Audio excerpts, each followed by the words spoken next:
good, the files are good, the color is good. It's going quite well. It is silent. That's a, you know, by all means. Yeah, of course it is. About what, I'm sorry?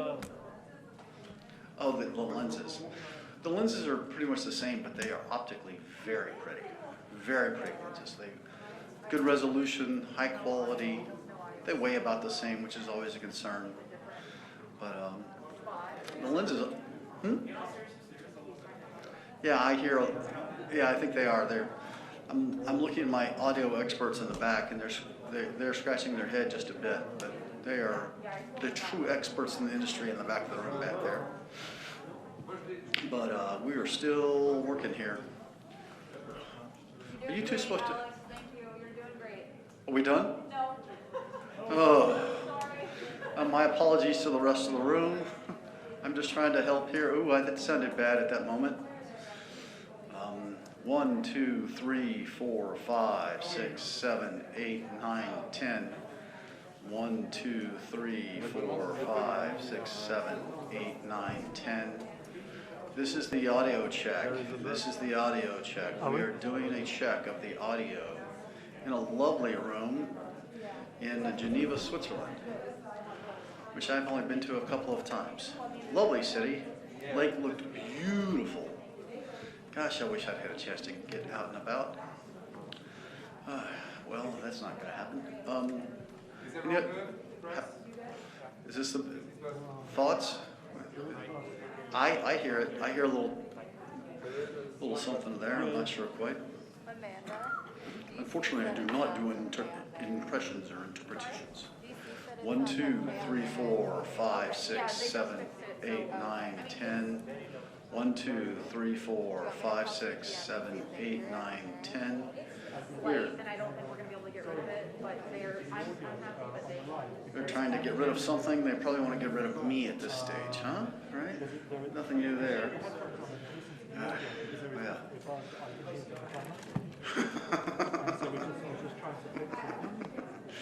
Oh, I do not take requests. And this is not karaoke, thankfully. 1, 2, 3, 4, 5, 6, 7, 8, 9, 10. 10, 9, 8, 7, 6, 5, 4, 3, 2, 1, 0. Oh, there's 1, 0. We haven't used that yet. 0. It's a zero-sum game. 1, 2, 3, 4, 5, 6, 7, 8, 9, 10. 10, 9, 8, 7, 6, 5, 4, 3, 2, 1. The rain in Spain falls mainly on the plain. How's that? 10, 10, 10, 10, 10. 1, 2, 3, 4, 5, 6, 7, 8, 9, 10, 10. 1, 2, 3, 4, 5, 6, 7, 8, 9, 10. 10, 9, 8, 7, 6, 5, 4, 3, 2. Don't give me that look. 1, 2, 3, 4, 5, 6, 7, 8, 9, 10.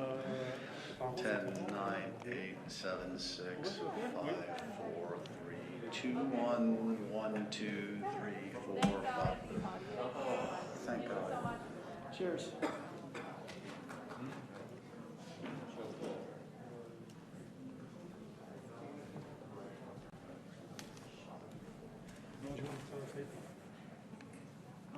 I think I'm with Manuel. If you want, I can go outside. Okay. Yeah? I think it's better. I'll go to the... you have a paper here? You? Hi, I made it. Oh, well done. Well done. You got through in the end. Yeah, I think it pays off for me. Persistent. Yes. Well done. When is he arriving? Can we get tickets and everything?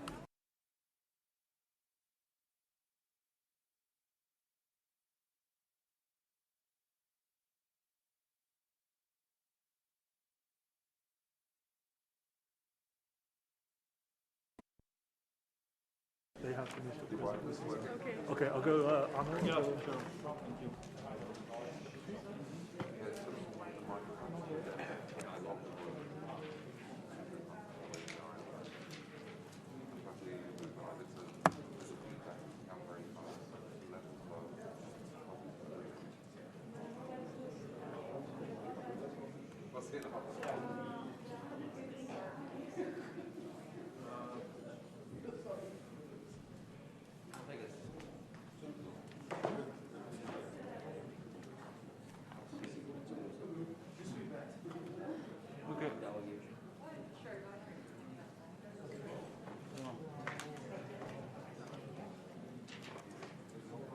I think my debt is paid in full.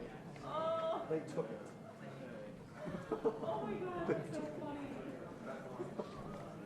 No, I'm not, so sorry. Yeah, I know. I knew it was problematic and you had all the paperwork. So. Thank you. You did great. Vivian said that CNN thought I was blinking for a second with the silver hair. Also, the teacher. Oh my God. You show Jen. She's right there.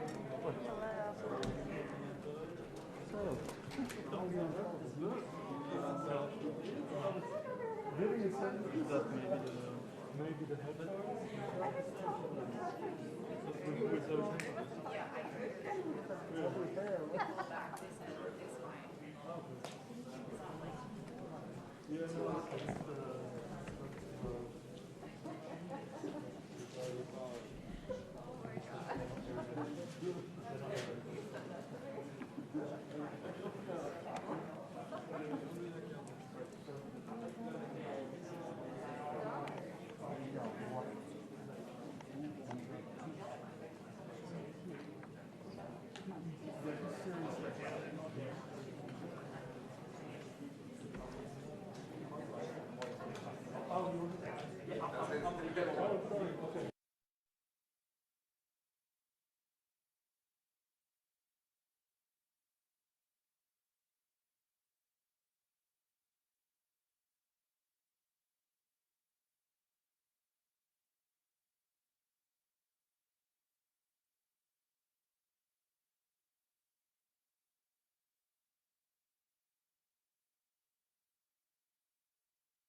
No, here, look at no.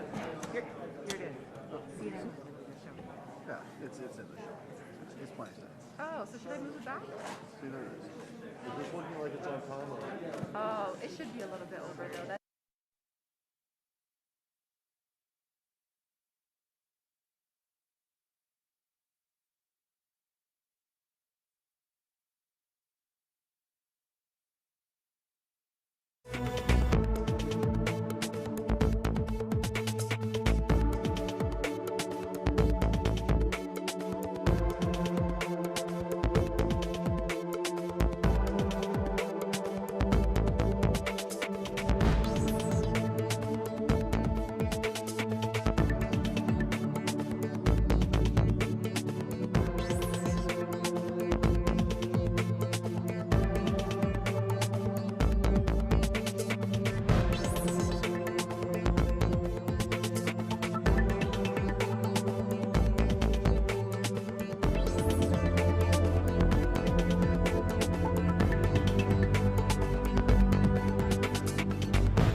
That's Everything all right?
My hand.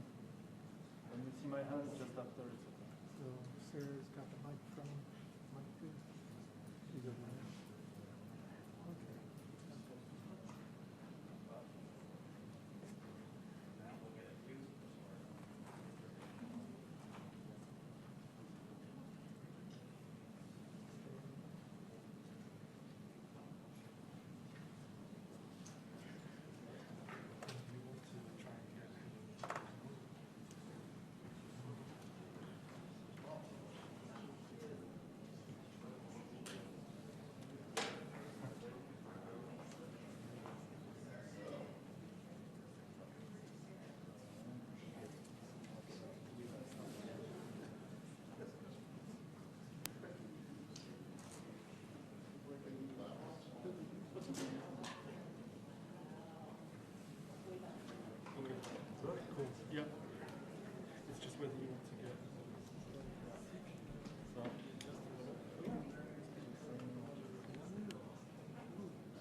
Good afternoon. Foreign Minister Lavrov and I finished our meeting a short while ago, and I first want to begin by thanking Switzerland for hosting us, for its traditional hospitality, which is very much appreciated. I came to Geneva following up on last week's discussions at the U.S.-Russia Strategic Stability Dialogue, the NATO-Russia Council, and the OSCE on the crisis in Ukraine and broader European security issues. Our objective was to determine whether Russia is prepared to take the diplomatic path and other necessary steps to de-escalate the situation in Ukraine and ultimately to resolve our differences through diplomacy and through dialogue. The discussion today with Minister Lavrov was frank and substantive. I conveyed the position of the United States and our European allies and partners that we stand firmly with Ukraine in support of its sovereignty and territorial integrity. We've been clear. If any Russian military forces move across Ukraine's border, that's a renewed invasion. It will be met with swift, severe, and a united response from the United States and our partners and allies. We also know from experience that Russia has an extensive playbook of aggression short of military action, including cyber attacks, paramilitary tactics, and other means of advancing their interests aggressively without overtly using military action. Those types of Russian aggression will also be met with a decisive, calibrated, and again, united response. That's the clear message coming out of my meetings on Wednesday in Ukraine with President Zelensky, Foreign Minister Kuleba, yesterday in Germany with my counterparts from Germany, the UK, France, and the European Union, and with German Chancellor Scholz. We're united in our commitment to finding a way forward through diplomacy and dialogue, but equally in our resolve to impose massive consequences should Russia choose the path of confrontation and conflict. I expressed again to Minister Lavrov that on the security concerns that Russia has raised in recent weeks, the United States and our European allies and partners are prepared to pursue possible means of addressing them in a spirit of reciprocity, which means, simply put, that Russia must also address our concerns. There are several steps that we can take, all of us, Russia included, to increase transparency, to reduce risks, to advance arms control, to build trust. I conveyed directly to Minister Lavrov our specific concerns for Russia's actions that challenge or undermine peace and security, not only in Ukraine, but throughout Europe, and indeed in the world. I also laid out several ideas to reduce tensions and increase security, which we've developed in consultation with our partners and allies, and where we believe we can find common ground, again, based on the principle of reciprocity. This was not negotiation, but a candid exchange of concerns and ideas.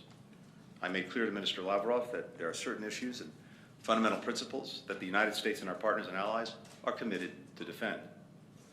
That includes those that would impede the sovereign right of the Ukrainian people to write their own future. There is no trade space there. None. Foreign Minister Lavrov and I also talked about the way forward. Let me say as well that he heard from us and from me that what is for us an inviolable rule, nothing about Ukraine without Ukraine, nothing about NATO without NATO, nothing about Europe without Europe. Based on our discussion, I believe we can carry forward this work of developing understanding agreements together that ensure our mutual security. But that's contingent on Russia stopping its aggression toward Ukraine. So that's the choice that Russia faces now. It can choose the path of diplomacy that can lead to peace and security, or the path that will lead only to conflict, severe consequences, and international condemnation. The United States and our allies and partners in Europe stand ready to meet Russia on either path, and we will continue to stand with Ukraine. I believe that Foreign Minister Lavrov now has a better understanding of our position, and vice versa. Today's discussion was useful in that sense, and that's precisely why we met. So I'll return to Washington this afternoon to consult with President Biden and our entire national security team, as well as members of Congress, and, critically, allies and partners in the days ahead. Based on the discussions today, Foreign Minister Lavrov and I agreed that it's important for the diplomatic process to continue.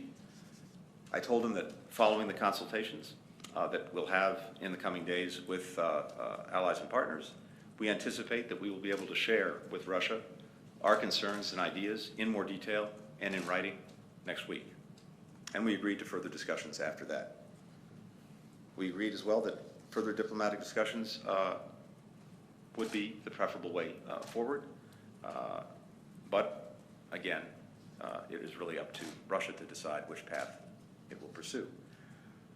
I should mention as well that the Foreign Minister and I had an opportunity to discuss Iran, an example of how the United States and Russia can work together on security issues of shared concern.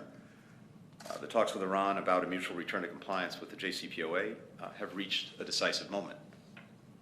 If a deal is not reached in the next few weeks, Iran's ongoing nuclear advances will make it impossible to return to the JCPOA. But right now, there's still a window, a brief one, to bring those talks to a successful conclusion and address the remaining concerns of all sides. We didn't expect any major breakthroughs to happen today, but I believe we are now on a clearer path in terms of understanding each other's concerns, each other's positions. Let's see what the next days bring. And with that, I'm happy to take your questions. Andrew Mitchell.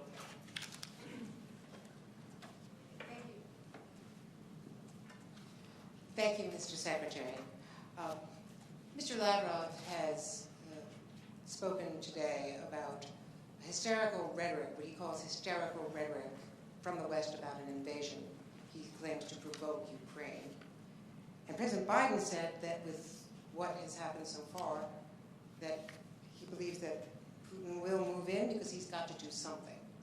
So, do you think, as of today, that you have a better understanding from Mr. Lavrov, first of all, of what Putin's intentions are? Do you have any commitment at all that they will stop the aggression that you say is standing in the way of any positive agreement? He says that you are going to present written responses, which you've just confirmed, but he wants them to be to his original proposals, which you and everyone in the administration has said from the beginning are non-starters, proposals to limit NATO expansion. So will your written answers have any different response to him about NATO expansion, which you just said is nothing, is not negotiable? So where do you see a space for any kind of engagement to defuse this crisis? And since you brought up Iran, do you think there is the possibility, after talking to Mr. Lavrov, that you and Russia, the U.S. and Russia, and the other allies, can get Iran agreed to come into compliance, and will the U.S. then agree to lift sanctions, perhaps simultaneously? Thanks very much, Andrea. First, we're not proceeding on the basis of emotion. We're proceeding on the basis of fact and history. The facts are that Russia has amassed very significant forces on Ukraine's border and continues to do so. 100,000 troops, most recently including forces deployed to Belarus. That would give Russia the capacity, if President Putin so chooses, to attack Ukraine from the south, from the east, from the north. And we've seen plans to undertake a variety of destabilizing actions, some of them short of the overt use of force, to destabilize Ukraine, to topple the government, a variety of things. So, as I said, this is not on the basis of emotion, it's on the basis of fact and also history. Russia invaded Ukraine in 2014, seizing Crimea, provoking an ongoing conflict in eastern Ukraine, the Donbass, changing Ukraine's borders by force. That's what we're looking at. We've heard Russian officials say that they have no intention of invading Ukraine. In fact, Minister Lavrov repeated that to me today. But again, we're looking at what is visible to all, and it is deeds and actions, not words, that make the difference. I suggested to Minister Lavrov, as we have repeatedly, that if Russia wants to begin to convince the world that it has no aggressive intent toward Ukraine, a very good place to start would be by de-escalating, by bringing back, removing its forces from Ukraine's borders, as well as engaging in diplomacy and dialogue, which is what we did today and what we plan to continue doing in the days and weeks ahead. We've said all along that we intended not only to respond to the concerns that Russia has raised, but to share our own concerns, which are many, about the actions that Russia takes that we see as a threat to security in Europe and indeed beyond. And so it was important in the course of the conversations that we've had today, Andrea, both last week at the Strategic Stability Dialogue between the United States and Russia, at the NATO-Russia Council, at the OSCE, to make sure that we fully understood each other's positions, each other's concerns.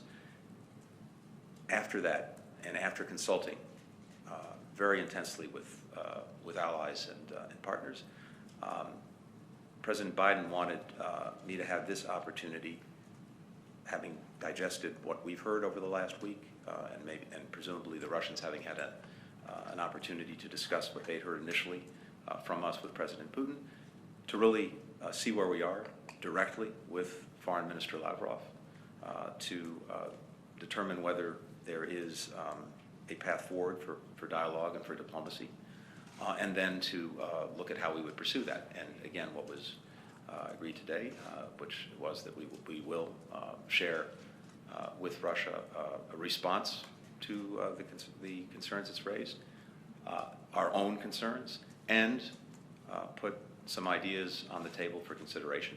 And then we plan to meet again after Russia's had an opportunity to look at that paper, and we'll see where we go from there. But let me also be clear about this. To the extent that Russia's engaged for now in diplomacy, but at the same time continues to take escalatory actions, continues to build its forces on Ukraine's borders, continues to plan for aggressive action against Ukraine, we and all of our allies and partners are equally committed to make sure we are doing everything possible to make clear to Russia that there will be, as I said, a swift, severe, and united response to any form of aggression by Russia directed toward Ukraine. Finally, let me say this. Based on the conversation today, Andrea, look, I believe that there are areas where, on a reciprocal basis, we can address some of each other's concerns. And they go to things like greater transparency in our military activities, various risk reduction measures, pursuing arms control, and other ways to build trust that I think would address some of the concerns that Russia's expressed, as well as the many concerns that we have. But it's very important to be equally clear about things that we will not do. And one of those is we will not go back on the fundamental principles that we have and that we are committed to defend. And one of those is NATO's open door. And others include, as I've talked about in recent days and in recent weeks, our commitment to the principle that one nation can't simply violate and change the border of another country by force, that it can't propose to dictate to another country its choices, its policies, with whom it will associate, and that it can't exert a sphere of influence that would subjugate its neighbors to its will. We're not going to put any of those principles in question. And I think Russia understands that very well. So, again, based on the conversations we've had over the extensive conversations over the past week and today here in Geneva, I think there are grounds for and a means to address some of the mutual concerns that we have about security. We'll see if that bears out. And meanwhile, we will continue to prepare resolutely to both paths that we've laid out for Russia, the path of diplomacy and dialogue, or the path of renewed aggression, confrontation, and consequences. Michael Crowley? I'm sorry, Andrew, we have very limited time. Michael Crowley? The question about Iran. Oh, I'm sorry. I has to address that. So on Iran, I have to say that Russia shares our sense of urgency, the need to see if we can come back into mutual compliance in the weeks ahead.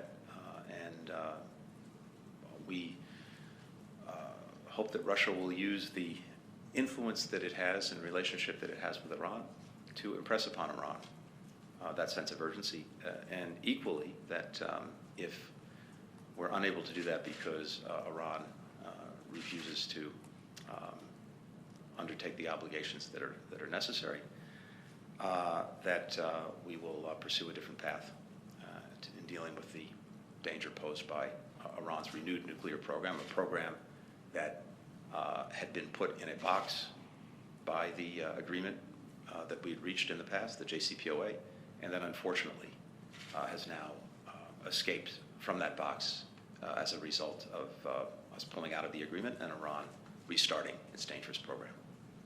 Michael? Thank you, Secretary Blinken. After 4 fairly conclusive meetings between U.S. diplomats and Russian ones, does this process need to move to the presidential level for breakthrough? Does President Biden need to be speaking to President Putin for progress really to be made here? And a second question, if I may. In Berlin, you outlined the stakes of this crisis, including the security, the sanctity of borders, and the governing principles of international peace and security. Yet President Biden several weeks ago said that the use of American military force is off the table in this situation. While I'm sure that makes intuitive sense to many Americans for all kinds of reasons, I wonder if you could just explicitly lay out the reasoning why that has been taken off the table. And do you believe the President's statement would still apply even if Russia were to invade Ukraine? Thank you.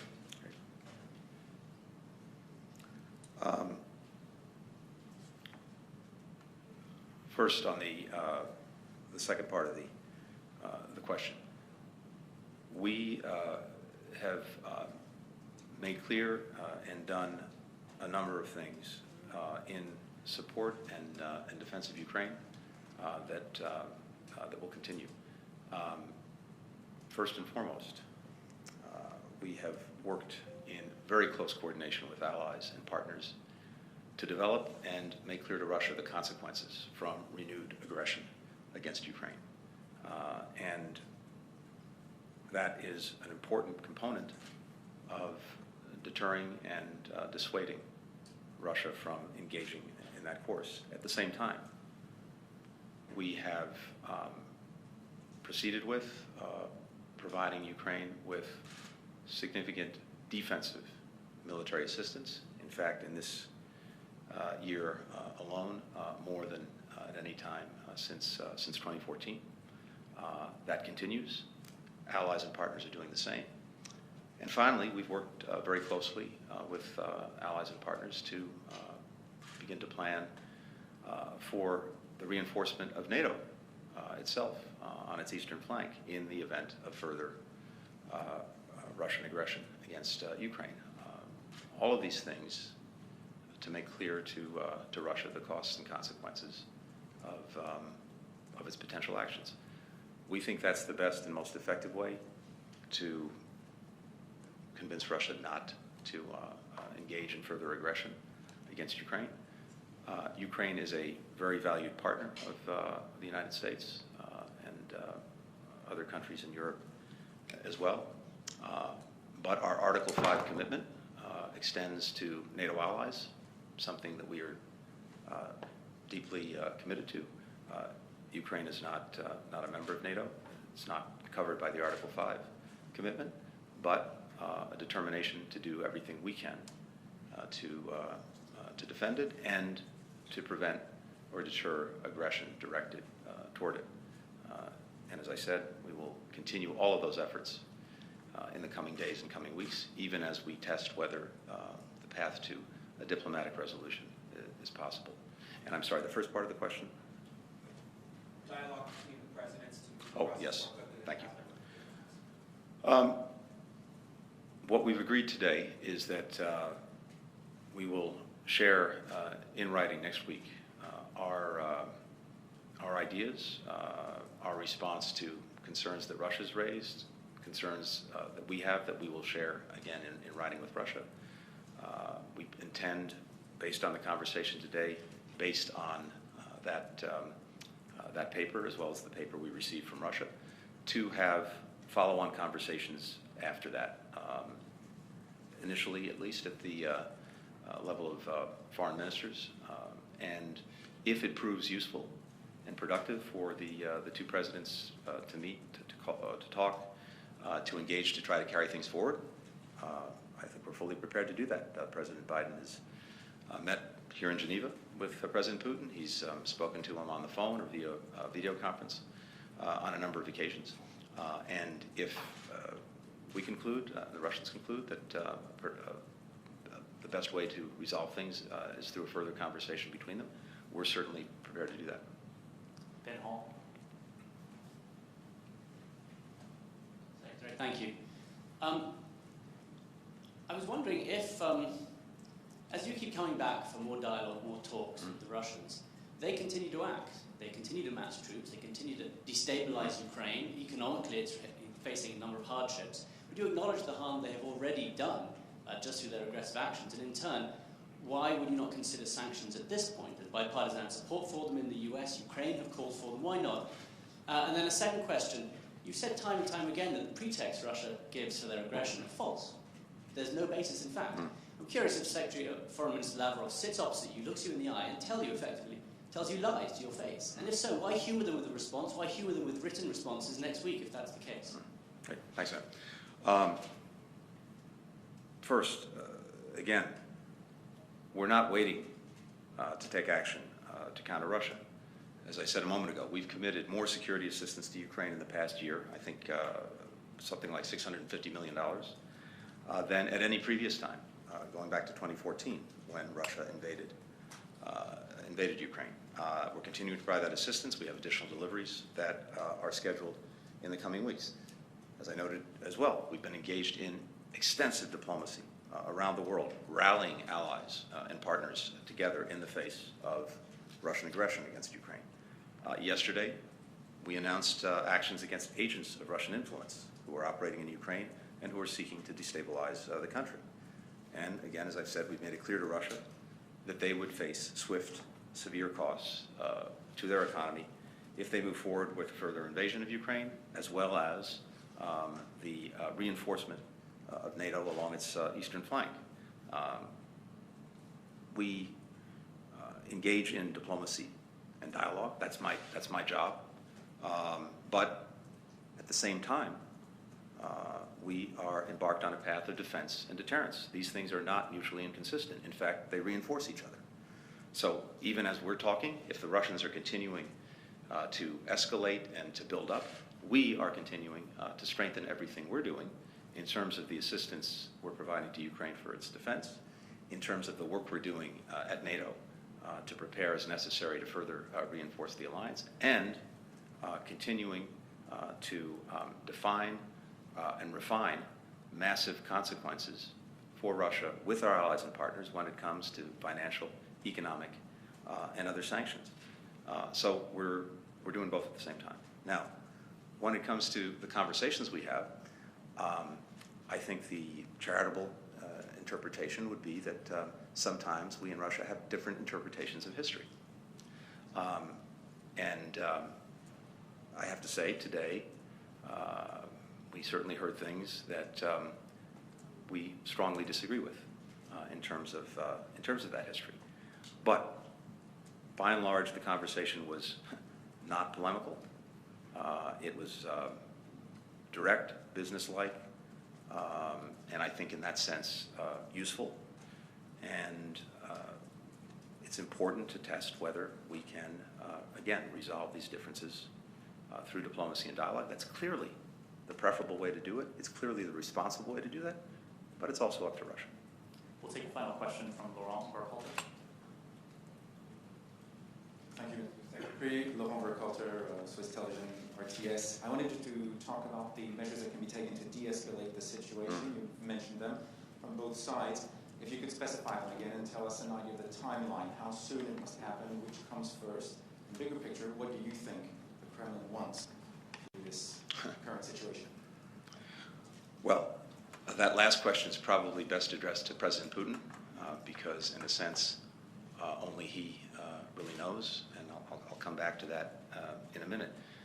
But again, as I was saying earlier, I think that as we've looked at what Russia has put forward, as we've listened to what they've said, as we've consulted intensely among allies and partners, as we've looked at our own deep security concerns about actions that Russia takes, not only with regard to Ukraine, but in other places and by other means in Europe and beyond. I think it is fair to say that there are areas where we believe we can pursue dialogue and diplomacy to see if we can find ways to address mutual security concerns on a reciprocal basis that would enhance security for everyone, for us, for our European allies and partners, and for Russia. And again, as I suggested earlier, transparency, confidence building measures, military exercises, arms control agreements. These are all things that we've actually done in the past and that, if addressed seriously, can, I believe, reduce tensions and address some of the concerns.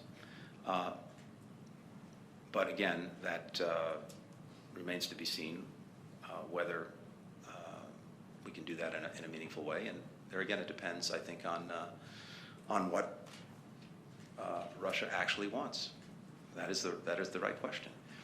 And here's what is striking to me, and I shared this with Foreign Minister Lavrov today. I asked him, from Russia's perspective, to really try to explain to me, to us, how it is they see the actions they've taken as advancing their stated security interests and their broader strategic interests. Because, as I said to Minister Lavrov, so many of the things that you've done in recent years have precipitated virtually everything you say you want to prevent. Before Russia invaded Ukraine in 2014, seizing Crimea, going into the Donbass, Russia's favorability ratings in Ukraine were 70%. Now they're 25 or 30%. Before 2014, before they went and seized Crimea and went into the Donbass, support in Ukraine for joining NATO was 25 or 30%. Now it's 60%. Before 2014, we had been continuing on the path of continuing to reduce, while at the same time strengthening our forces in Europe since the end of the Cold War. Well, what happened after 2014 is NATO felt the obligation, because of Russian aggression, to reinforce its eastern flank. And since 2014, our efforts over many years to convince allies and partners to increase defense spending, well, that succeeded. But I have to say, as much because of Russia and the actions it's taken as because of anything we've done. So, based on Russia's stated strategic interests and concerns, how have their actions advanced those concerns? On the contrary, it's gone in the opposite direction from what Russia purports to want. And now, if Russia renews its aggression against Ukraine, the outcome will be to simply reinforce the very things, the very trends that Russia expresses concern about. So I hope that that's something that Minister Lavrov reflects on and that President Putin might reflect on as they think about the days and weeks ahead. Thank you.